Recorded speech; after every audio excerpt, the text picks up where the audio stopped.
현울입니다.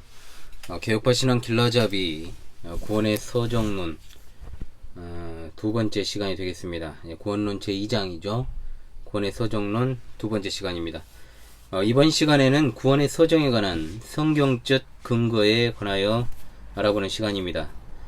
기독교의 어떤 교리이든지 성경이 그 근거가 되지 않으면 그것은 자연 종교와 다를 바 없을 것입니다. 신론에서 다루었습니다. 하나님의 신적 작정에 두 가지의 측면이 있다는 것인데, 하나는 모든 되어가는 일에 대한 작정, 그리고 하나는 죄인을 구원하시는 하나님의 작정, 즉 예정이라고 했습니다. 하나님은 이러한 신적 작정을 구약과 신약이라고 하는 언약의 형식으로 나타내셨습니다. 하나님은 질서의 하나님이시기 때문에 죄인을 구원하시는 구원의 질서를 정하셨는데, 그것을 통상 구원의 서정이다 라고 부릅니다. 구원의 질서가 있다는 것이죠. 구원의 여정입니다. 소개하는 성경 구절은 아주 중요한 구원의 서정의 근거가 되는 말씀들입니다. 먼저는 사도행전 26장 15절로 18절의 말씀, 이 부분은 바울 사도의 회심과 관련한 사건에 관한 내용입니다. 내가 대답하되 주님 누구시니까? 주께서 이르시되 나는 내가 박해하는 예수라. 일어나 너의 발로 서라. 내가 내게 나타난 것은 곧 내가 나를 본 일과 장차 내게 나타날 일에 너로 종과 증인을 삼으려 함이니, 이스라엘과 이방인들에게서 내가 너를 구원하여 그들에게 보내어 그 눈을 뜨게 하여 어둠에서 빛으로 사탄의 권세에서 하나님께로 돌아오게 하고 죄사함과 나를 믿어 거룩하게 된 무리 가운데서 기업을 얻게 하리라 하더이다. 아멘. 로마서 8장 29절로 30절의 말씀 또한 하나님이 미리 하신 자들을 또한 그 아들의 형상을 본받게 하기 위하여 미리 정하셨으니 이는 그로 많은 형제 중에서 맏아들이 되게 하려 하심이니라. 아멘. 자, 이것을 통해서 구원은 하나님의 전적인 은혜에 의해서 성취된다라고 하는 것을 알게 됩니다. 고대 교회의 고대 시대에 아주 유명한 이단이었던 펠라기우스는 자력 구원론을 주장했습니다. 인간 스스로를 구원할 수 있다. 후에 나타난 이제 반펠라기우스 주의자들이죠. 세미펠라기안들은 인간과 신의 협력 사역에 의해 성취된다. 이렇게 이제 구원론을 주장했습니다만, 하나님의 계시 진리인 성경에 밝히 증거되기를 하나님의 은혜는 무조건적인 하나님의 선한 행위다라고 못을 받고 있습니다.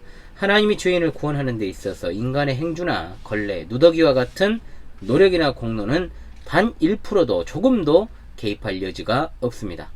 구원이란 하나님의 영원하신 작정 안에서 그리스도의 단 한 번의 속죄 사역, 희생 제사로 말미암아 완성되었으므로 하나님의 택자들이 영광의 자유를 얻게 되는 종말의 때까지 계속적으로 택자들 개개인에게 적용되는 것입니다. 본 개혁파 신앙 길라잡이에서는 이 구원의 서정을 9개의 순서로 열거해서 다음 시간부터 이제 본격적으로 살펴볼 것인데, 이 모든 항목들이 하나님의 은혜로운 행위를 드러내고 각각의 의와 기능을 가지고 있다는 것을 기억해야 됩니다. 앞서 언급한 사도행전 26장 15절로 18절 말씀, 여기 안에 이제 17절로 18절에는 바울 사도가 회심한 그 순서가 등장하고 있습니다. 선교 활동에 따른 이제 소명이라고 우리가 부릅니다.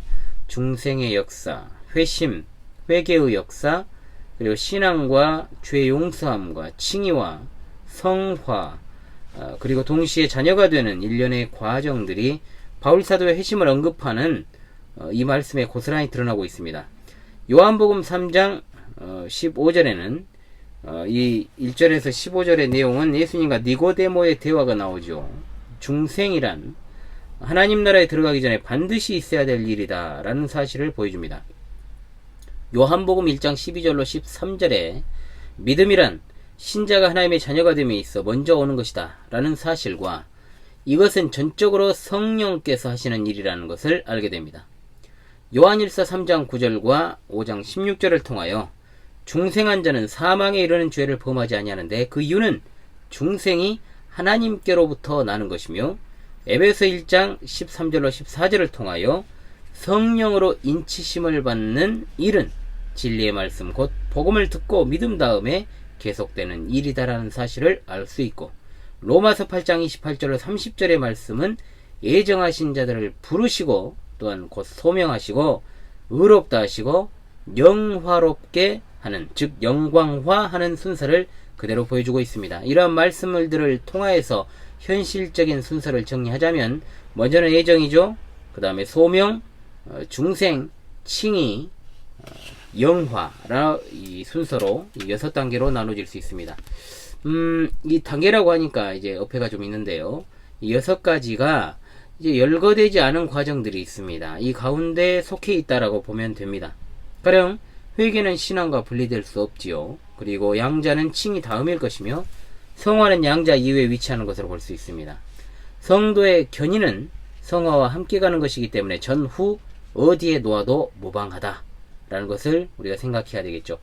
이러한 속죄의 현실적 적용인 구원의 서정을 저는 전통적인 입장인 소명과 중생, 회개, 신앙, 칭의, 양자, 성화, 견인, 영화라고 하는 이제 9개로 구분해서 지금까지 가르쳐 왔고 또 앞으로도 가르칠 것입니다.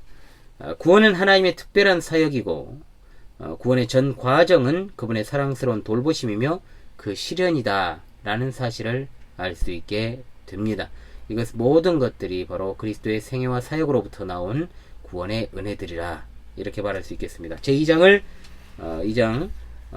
이제 마무리하도록 하겠습니다. 다음 시간에는 이제 본격적인 구원의 서정 첫 번째 시간으로서 소명에 대하여 공부하겠습니다. 성령님 감사합니다. 다음 시간에 뵙겠습니다.